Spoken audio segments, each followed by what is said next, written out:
I was a 19-year-old new mom when this story takes place.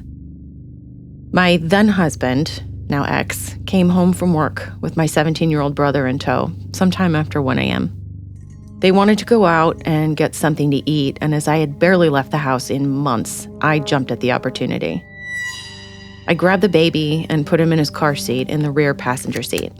I called shotgun, my husband drove, and my brother crawled in the back with the baby. We lived in a small town, so nothing was open this late within the town limits. Our only option was to go a few miles out of town to the Hardees at a nearby truck stop. Now, the building itself was pretty small, but the lot was huge. There were quite a few 18-wheelers lined up on the far side of the lot, and a few cars parked in front of the building. There were some street lamps in the lot, but they were few and far between, so the lot was mostly dark. We parked in one of the dark spots at the side of the building closest to the Hardee's entrance. The baby had fallen asleep by then, so I told my brother and hubby to go on in and order for me. They did, and I immediately locked the doors, just as my mother had drilled into me to do since I was little. I am so thankful now that she did.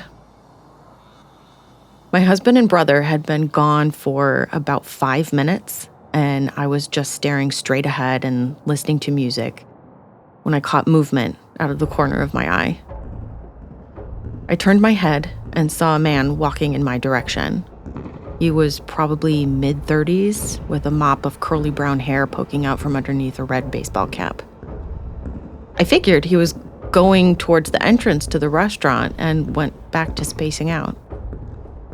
A couple minutes passed and I heard a door handle jiggle.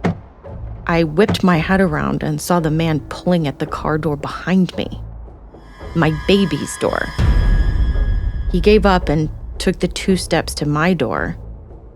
I quickly doubled and triple-checked that all the doors were locked. They were. He tried my door and failed, then walked to the other side of the car and tried those doors too. I was freaking out and frozen in fear. This was the age of the flip phone, so not everyone had a cell phone at this time, and I definitely didn't have one. He circled the car 2 more times, checking each handle as he went.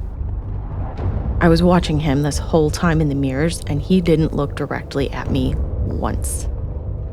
I placed my hand on the horn, ready to lay into it if he pulled a weapon or tried anything else. I tried to get a look into the store through the partially obscured windows, but I couldn't see my brother or husband.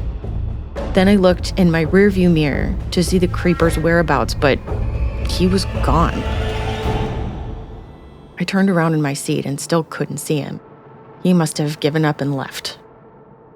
I breathed a sigh of relief, but stayed vigilant. Finally, my brother and hubby exited the restaurant, food in hand. I cannot explain the relief that washed over me just then. I unlocked the doors for them and they got in. My brother asked, "What was that guy doing crouched behind the car?" My pulse quickened. Seriously? He's still there? My brother pointed to one of the cars in front of the building and said, "No, when we walked to the car, he jumped up and ran to that car over there. He's lying flat in the back seat." To this day, I don't know if that man was after me, the baby, or the car. Whatever it was, he was up to no good, and I can only hope he never got the opportunity to hurt anyone.